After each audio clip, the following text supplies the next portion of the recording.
Hi, everyone. Thank you so much for joining us today at Secure Families Initiative. I'm Brandy Jones. We're talking about a very important holiday known as Juneteenth. It's amazing to have our guests here, our panelists. Some are staff here at SFI, other members, and we just want to commemorate this really important day, which will be celebrated June 19th. It marks the day in 1865 when enslaved African Americans of Galveston, Texas, recently received the news of their freedom. 2.5 years after Emancipation Proclamation, it is a day of profound significance because it's a day to reflect on freedom and the ongoing fight for true equity and equality and justice in our country. So I'm very excited that you're tuning in as we're starting this discussion at SFI throughout the week leading up to the 19th. By sharing more from our community, those who serve and our families, about what this holiday, which recently was a federal holiday named, means to us in the present moment. So I just want to take the time to say, like the title of our live today, freedom isn't free, and we're really honoring service and demanding justice for all of those who are, here in our country, like we always have believed, for the families of those who protect and defend the Constitution. So thank you again for joining us. I want to go ahead and introduce our panelists. There we are. Hey, everyone. So I want to just say that we have members here that have a unique position in the story, being that they live in Texas, which is where we know Juneteenth. The background is that our soldiers at the time came into the Galveston, Texas area and declared that the Emancipation Proclamation had happened for those who were enslaved. So for us to have members, particularly from Texas, is really awesome. We really just want to highlight, when did you first hear about Juneteenth? Because I know for me personally, I've been a spouse for 20 years, and the first time I ever heard of Juneteenth was about 10 years ago when my family and I were stationed in North Carolina at Camp Lejeune, ahead of my husband deploying for a second tour to Iraq. We were hanging out in the community, and there was an amazing celebration happening. So I wanted to see, and learn more about it. And that's when we took our kids and we were discovering this amazing history. And the community that day at the community center, they had like posters and billboards, and people were speaking, and there was music and celebration. And this was, for me, something I had never heard of. I grew up in California, and so I just had never heard of this history. And so that was the first time I ever heard of the history and the story of Juneteenth, and then was able to be a part of a celebration. So I just kind of want to share that. And I would love to open it up to our panelists today. Taylor, I would love to hear more about your experience and more about you. Thank you. Sure. So I grew up in a military family. I went to a lot of my school in Texas. And in Texas, you go through Texas history in 4th and 7th grade, and American history in 5th and 8th.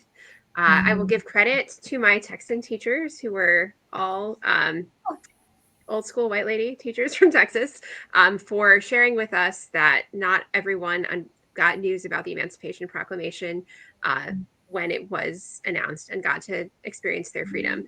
I was aware that there was a delay in some people being able to experience their freedom and sort of some of the complexities around the challenges with that. But I didn't know that Juneteenth was a holiday until probably 5-8 years ago. Being from a military family, being the partner of someone in the military, a lot of our friends served.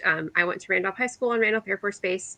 A significant portion of our community ended up joining in some capacity and becoming service members as adults. And so we were a very diverse community of people from different backgrounds. So actually a group of my friends from high school that are military spouses, when they were stationed with others at different bases, started participating in the holiday regardless of their background, as like a solidarity experience, and also just to like build community. And so I became aware of that. And coming back to Texas after college, where I went to school, was in upstate New York, where my family's lived for 5 generations. I started doing neighborhood organizing in San Antonio, and have a connection with my councilman, who is first something we gave in Texas, but also is a military brat just like me. We both are from Air Force families. And so we started doing community events around Juneteenth when I Oh, 5 years ago. And he is connected with locally. And so some of the educational history and about her advocacy and sort of the importance of that and thinking about making sure all stories are included was something that I've become more aware of and sort of my eyes open to as part of my work in organizing. Yeah, like 2020. wow.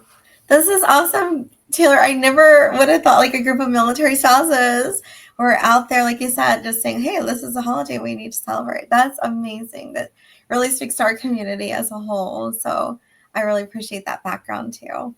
Thank you. I know we're just going to continue to kind of flow through the conversations. I just wanted to give Cassie a chance to chime in. I know, Cassie, it's kind of different because you're not in Texas.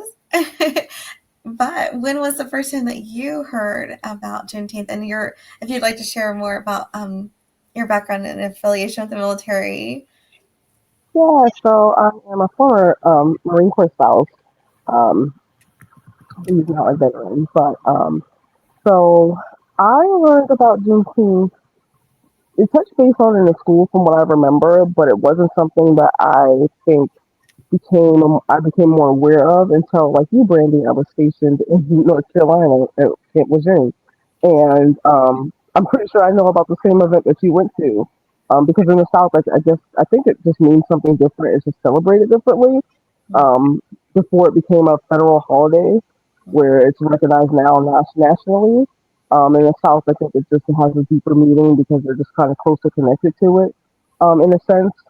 Um, and now that I know about it, and it wasn't like again, it didn't just become like a federal holiday until just a few years ago.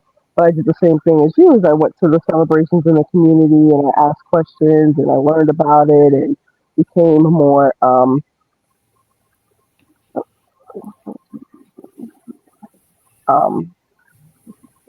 sorry, I became more aware of the holiday and the celebration and the meaning of it, and just trying to teach my kids what it was at that time, because it was something important for me to teach them, for them to learn. So we went to the celebration in the community. We talked to the people in Jacksonville who were running it, and it just became such an amazing thing. And I just found myself going, well, why isn't it a holiday? Why are we not celebrating that? Why is it not our Independence Day? And just asking all those questions, and I think it became more prominent, especially being military, that it should be, recognized everywhere. We should be educating everyone on the history of Juneteenth and how it became and why we're going to recognize this day. So, um, and then of course I went back to my roots and went back to school and teachers and things like that I have on social media and went, why are we not celebrating this and why is it not touch base in schools and things like this? Opened up a whole um, conversation as to why it wasn't something that was taught everywhere and wasn't recognized everywhere. And I think nationally that it became more aware in the past few years, as it being recognized now, like we have today, where it is a actual holiday and we're celebrating it, we're educating everyone on it. And just more so recently, here in Virginia, my daughter is a part of the African American club in school, and they do their big showcase in February. But being that the school is out for the summer, they actually get asked back by the county of Orange to come back and do a snippet of their showcase for the African American Society here in Orange County. So I think it's really cool that they're also educating the community in that way as well, and that there are these societies and these communities that are trying to educate in the right ways and tie it into a form of local history, Black history as well. Cassie, this is so awesome that we both learned in the same place. And I'm looking in the comments and I see other people saying Camp Lejeune, North Carolina. So this is so cool. And then I see another comment saying Corpus Christi, I believe is the other base I'm seeing. Yeah, there we are. Yeah, oh, you're welcome. Thank you for sharing about that. I think it's really cool. I think it does have some type of a regional, like I guess being in school, learning in California, we studied more of the California history. I remember when our kids were in Virginia, we studied more like Virginia history. So I think that there is some connection to that. That's why I think it's really cool to have panelists who are from Texas, who aren't from Texas, like kind of just sharing when you first heard, and like being the fact that we are all military connected. Like, did we hear about this at all? Being military connected, I guess, is the other part. So I think this is really awesome. So thank you for sharing that, and thanks for the comments. Let's keep them coming. This is awesome discussion. Candace, thank you so much for joining us. I'm really honored to have you as our Texas resident, I would say. I would love for you to share about yourself and about your connection to the history of the holiday. Yes, well, Candace Godfrey, a spouse of a military veteran and born and raised in the Houston area. So Juneteenth is kind of special to me because we have what's called Freedmen's Town here in Houston. However, unlike Taylor, I did not learn about it from school at all. I learned about it from my family growing up. It was talked about all the time and explained to us every year. We just went over the history and why it's important. I used to hear actually in school that it wasn't a real holiday, that it wasn't really important, but I always quipped back with, how would you feel if you had been a freed slave and didn't find out for a couple of years later? Mm-hmm. So Juneteenth has always had a special part of my life because we did gather together as family to celebrate. In Houston, especially Freedmen's Town, there are parades for it. And Texas in general has always really recognized it. Prior to 2020, had statewide recognized Juneteenth as a holiday and celebrated it. But once it became a federal holiday, you did have more places that widely recognized and shut down for the day to recognize it as an actual holiday.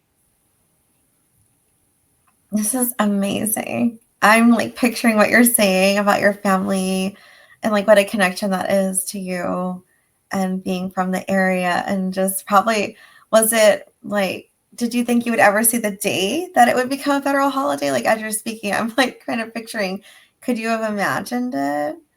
I actually didn't. And it's interesting to me that many people, and not more people than I've come across, knew about it in Texas because it became such a special day because of Galveston. So Houston in particular, Galveston being so close in relation to each other, it not being more widely known as we grew up was actually astonishing to me. Especially since after Juneteenth and when they came and announced it in Galveston, a lot of those people migrated to Houston area and made what, like I said, there's Freedmen's Town, and they still have some of the original bricks from when they developed that town from those freed slaves that still lay in the street there. Wow. Now I'm like really wanting to go see the area. I'm like, okay, it's a goal now for me. So thank you for sharing. I think too, like speaking to you each, it really gives me like a lot of joy. And I think like that's important to highlight during this time, as we're thinking about the upcoming week, as we're celebrating the holiday, it's important to like center joy, especially for our Black families, our Black families of service, like myself. I'm from enslaved ancestry here in the U.S. And so like having that joy of knowing like that we are free and what it means to be free, and sharing more about that in this moment, I think is really important. When we talk about freedom, what does it mean? Who is it for? Why is that important to our service and for our families who sacrifice? Our families serve too. We serve, we sacrifice, we support the mission. And a lot of that is, again, a guarantee of our Constitution, of this pursuit of happiness and the ability to have rights, to be seen as a person, be treated with humanity. And so I just think about that, and it's like making me feel so great that we're having this amazing chat today. I know that we're getting close to kind of wrapping it up, but I did want to say a little bit about when people aren't able to have these guarantees, like I can't help but think about Airman Forston, who, was his life was taken as he was serving his nation, and it makes me feel so sad because when we talk about our military and our families and not having choices in where we live, and sometimes that plays a huge role in what we learn or do not learn, or outcomes that happen to us and our family. And just thinking more about his story, I just would encourage everyone listening to reflect more on where we are as a nation, and for all of us who serve. We have everyone of every background serving in our military, and to think about the different history that's there, the different strengths and talent each person brings, and all of the things like on today being Women's Day, and also Loving Day, just remembering these stories that are our shared American story is so important. And I would say also thinking about when we were each speaking of when we learned about Juneteenth, it's kind of also like a way of saying, how did we come to the American story? Where do we find ourselves when we talk about historical markers? And it can, I don't know, for me, it gives me a lot of pride being an American and knowing that so much has happened.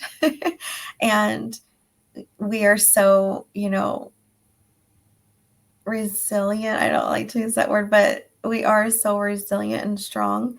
And as being families that serve, because it's very difficult to sacrifice.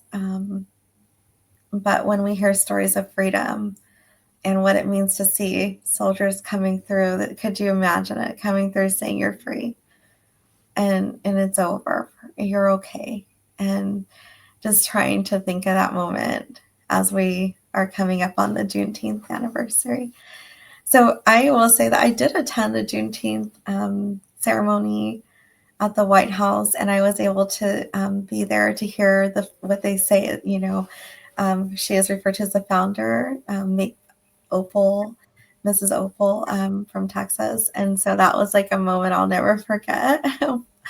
So I just want to encourage everyone to learn more about the holiday, and that there's no no wrong way to celebrate, right? I know I've celebrated it in different ways. I think if we could close, if each of us could share ways that we've been able to celebrate the holiday. I will start by just saying, once I was able to celebrate with a community of military spouses.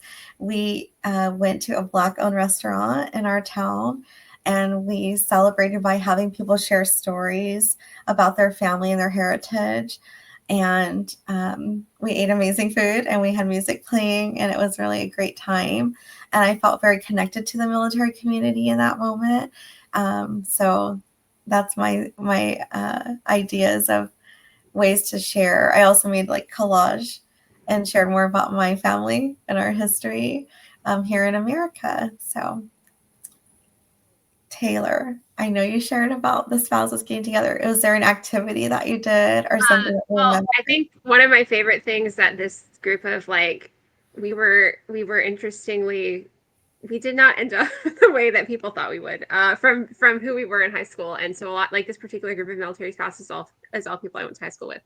And so in addition to doing our own teaching our own families and people that we're connected with, if we're not yet have children of our own, with making sure we're honoring the holiday, whether it's supporting a Black-owned business that we go to eat with, or doing an educational activity for the day.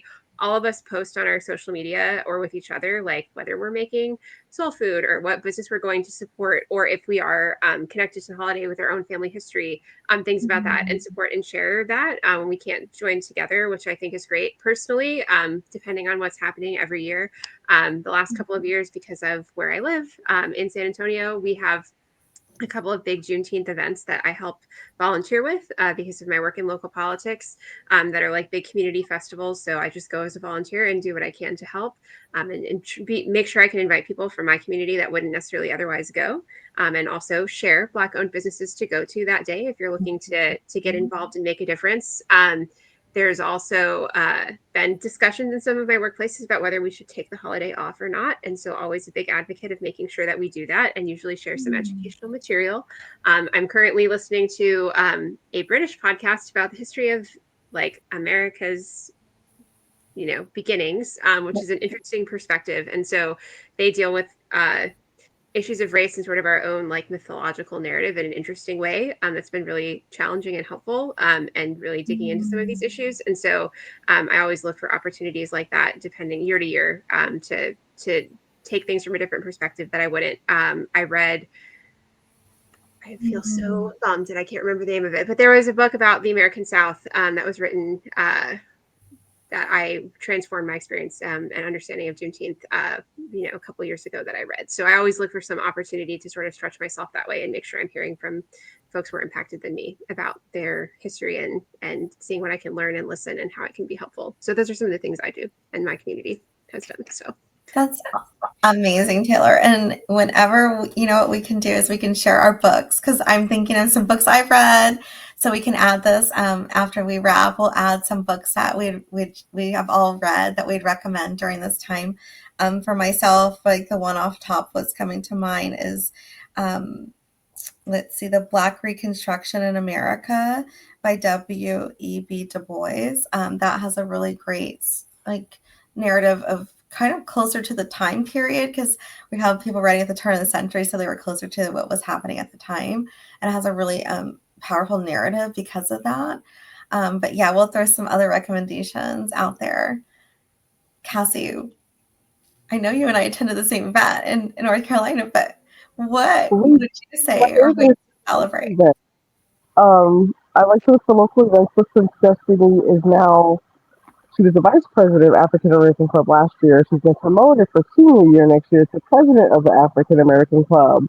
And they kind of do everything more so in secret. So like I don't ever get to really see their showcase until the day of. And they do that way on purpose. So she will be as a part of the showcase on the 9th on Juneteenth, downtown with the Orange County African American Society. And they really do just like a really good celebration. It's black owned businesses set up and vendors set up everywhere. And, there's food and food trucks and it's all black owned. And we'll celebrate there. But I always ask like what's next or what's coming or what do we have to look forward to and what other businesses are here and I just really like to enjoy like what the community has to offer. And then of course we always talk about why we celebrate the way we celebrate and in my house, it's always black culture. It's always, the soul food, the music, and the feel good part, and enjoying and just celebrating being black in America and just being who we are and celebrating and all of that. So that's one thing that we do. And then what can we do to make it better next year? What can we do to further educate people next year? And what's really funny is that the teacher who runs African American Club is actually a former Gunny in the Marine Corps. So she's from Chicago, so she's got deep roots in Chicago, and now she's here in Virginia. So she kind of draws to my kids, I guess, a little bit because of the military affiliation and things like that. So I'm always like in her ear about like, oh, we can make this better by doing it this way this year, and don't worry, I got Destiny and this person, and how can we get a speaker? And then it's also really good for their club to get sponsorships so that they can fund things for the next year, like their field trips and their um, program that they have for the following year. So it's also just teaching the kids like how they're networking and going to these black businesses and supporting them so that they can also be supported in the schools as well. So that's what I'll be looking forward to this year. Oh my gosh, I love that. And the funding, that's a really important part as well, Cassie. Thank you for sharing. And then I see, Taylor, that the book you are wanting to share is South to America by Imani Perry. So we're going to share more about our books. We love to read here. So I think we're always sharing articles that came across books, me, documentaries, if you know me. So yeah. Candace, would you please share more about if there's something particular that your family would do when you gathered, or if you had advice for others on how to share and share in the joy? Yeah, I like the ideas that Cassie and Taylor and you shared about how y'all celebrate. we don't normally get out and about. So we normally do a lot of talking and reflecting in-house with family. And I have a long family history of civil service and activism. So we talk about that to make sure that we pass down information for the generations on our family history. And I think this year, now that my husband's not active duty, I think it would be great to finally take my kids down to the parade over in Freedmanstown now that we're talking about doing something outside the home. That would actually be a great addition. But generally, we spend it in talking about the importance and all the people from then to now that it takes to continue moving forward with a lot of the different issues that the United States sees. Thank you so much, Candace. It's so important that we each talk about our cultures, that we share those cultural values with our children. I mean, this is amazing. All of everyone's ideas, amazing. I don't know if anyone wants to share anything else before we close out. I'm just going to give everyone a chance to think a little bit about it. But I will say, like, if you enjoy learning more, please join us at SFI. We have lots of different opportunities if you like to advocate, if you like to take action, if you like to, speak to the issues, this is the place for you. You don't have to be military affiliated. It's just we like for people who are members to support our military families, and that can come in lots of ways. So if you're considering joining, I want to turn it to Cassie. She's got a little bit of info how you can go about that. Thank you. Yes, everyone, please follow us on social media. We are on Facebook, we are on Instagram, we are on Twitter, and we are on TikTok at Secured Family Initiative. We also have a website that's up and running where you can go and you can join us and become a member, and you can join a caucus and speak to someone and as to the experience here, what we do, and where you would be a great fit. So, and follow us on social media. We share things like um, Juneteenth celebrations, and important things that are important to military families, especially with everything going on in today's society, but just educational things as well. Uh, Recently, more so about airmen. Is it Forson? Um, we want to make sure that we highlight things that are happening in real time, and tie them in so that they're relatable, and giving voices to those who feel unheard and invisible. And together we can all do amazing things. So please follow us, like, share, and stay tuned because we have great things coming up as well. Yes. Thank you so much, Cassie. Thank you, everyone, for joining our panel, and thank you, everyone, for watching. And stay tuned. We have a week full of awesome educational materials and opportunities as we're leading up to the Juneteenth here on June 19th. So thank you again for tuning in. Bye-bye. Bye.